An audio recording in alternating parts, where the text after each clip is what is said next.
GST. This word became popular in India after 1st July 2017.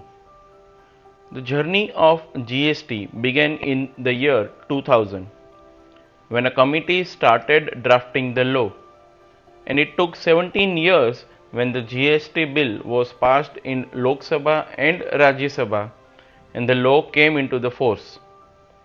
Namaste and welcome to this session on GST based on the ICSE grade 10 curriculum.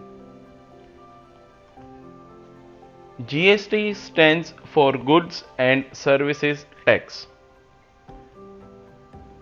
It is a comprehensive indirect tax for the entire nation. This tax was introduced to make India as one unified common market for a business. A person or an organization having annual turnover more than rupees 20 lakhs is required to register under GST to charge and to collect GST.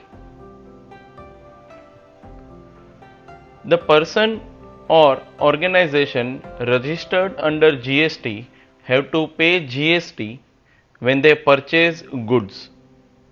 This is called input GST for that person or organization.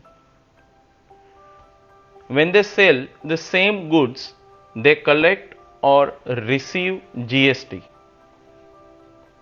This is called output GST.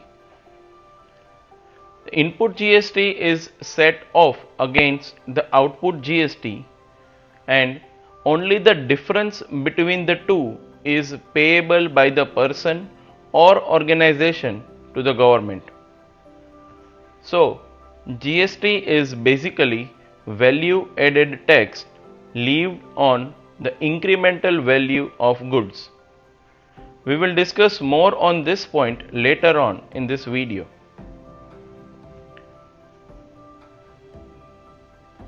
Before GST, there were several different types of taxes charged by the central as well as the state government. GST was introduced as a comprehensive indirect tax for the whole nation, and the GST rates are uniform across all the states and union territories of India.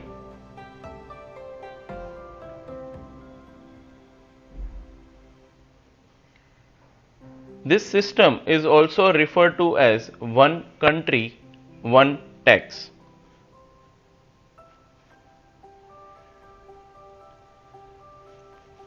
There are different types of GST depending on the place of supply and consumption of goods and services. These are intrastate and interstate. If the supply and consumption of goods takes place within one state or union territory, it is termed as intrastate, and the GST collected as output GST is divided into two halves. One half deposited with central government known as CGST, and the other half is deposited with the state or union territory government known as SGST or UGST.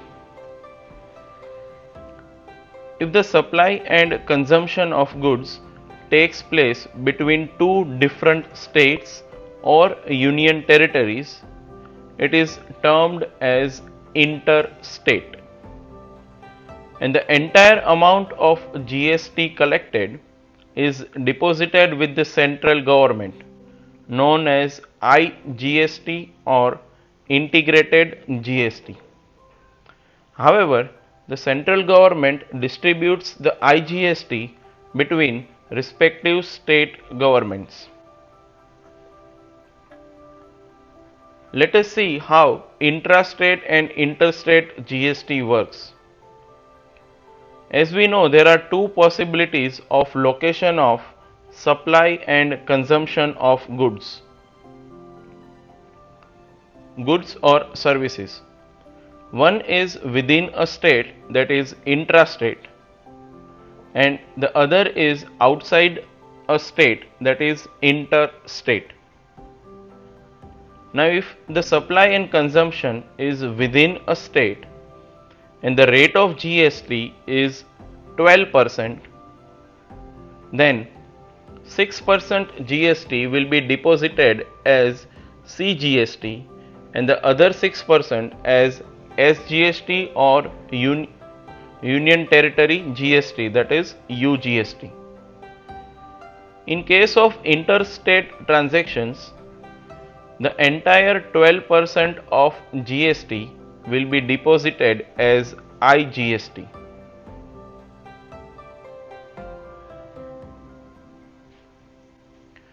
As it was discussed earlier, we will now see how GST is value added tax.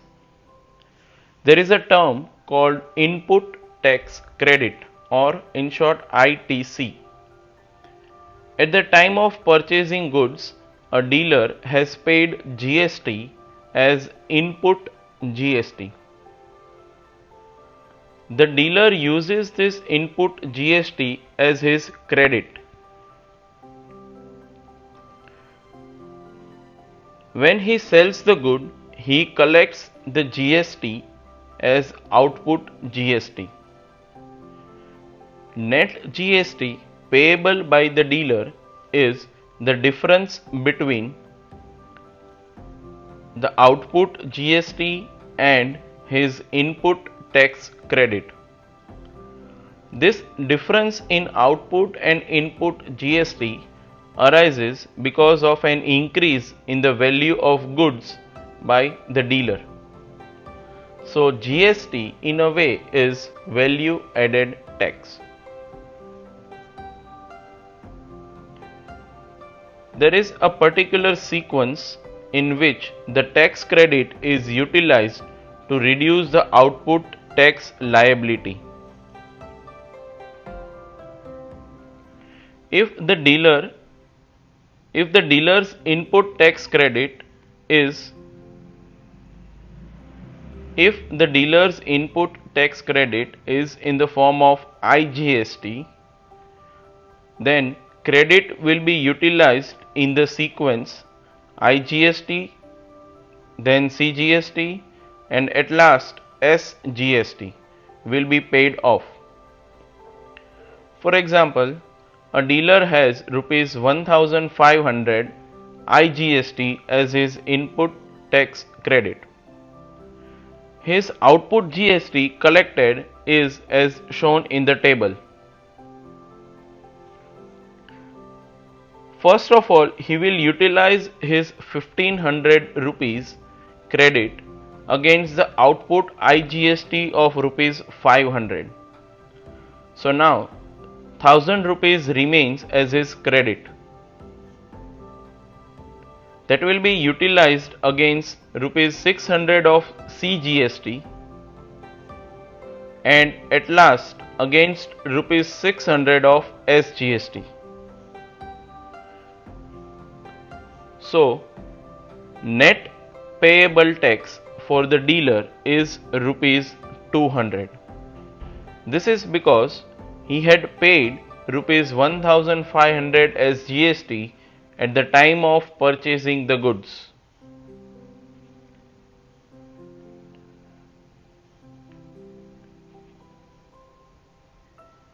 It is also possible that input tax credit is in the form of CGST or SGST. In this case, the sequence of utilization of credit will be CGST followed by IGST or SGST followed by IGST. Let us say a dealer has rupees 600 as tax credit in the form of CGST and SGST, and his output tax is rupees 2000 of IGST, rupees 400 each of CGST and SGST. So first, the ITC of rupees 600 CGST will be utilized against the output CGST of rupees 400 and remaining rupees 200 against the output IGST. In the same way, the ITC of rupees 600 SGST will be utilized against the output SGST of rupees 400 and the remaining 200 against the output IGST. So the net payable GST for the dealer is rupees 600 and it is in the form of IGST.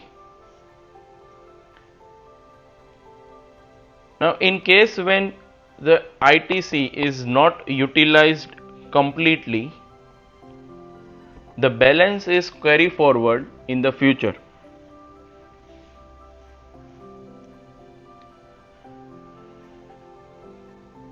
Now, based on the types of GST and the sequence of utilization of ITC, we are now ready to solve the sums.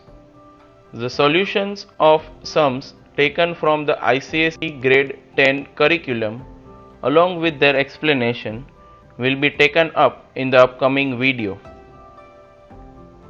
So till then, thank you for watching the video and thank you for learning.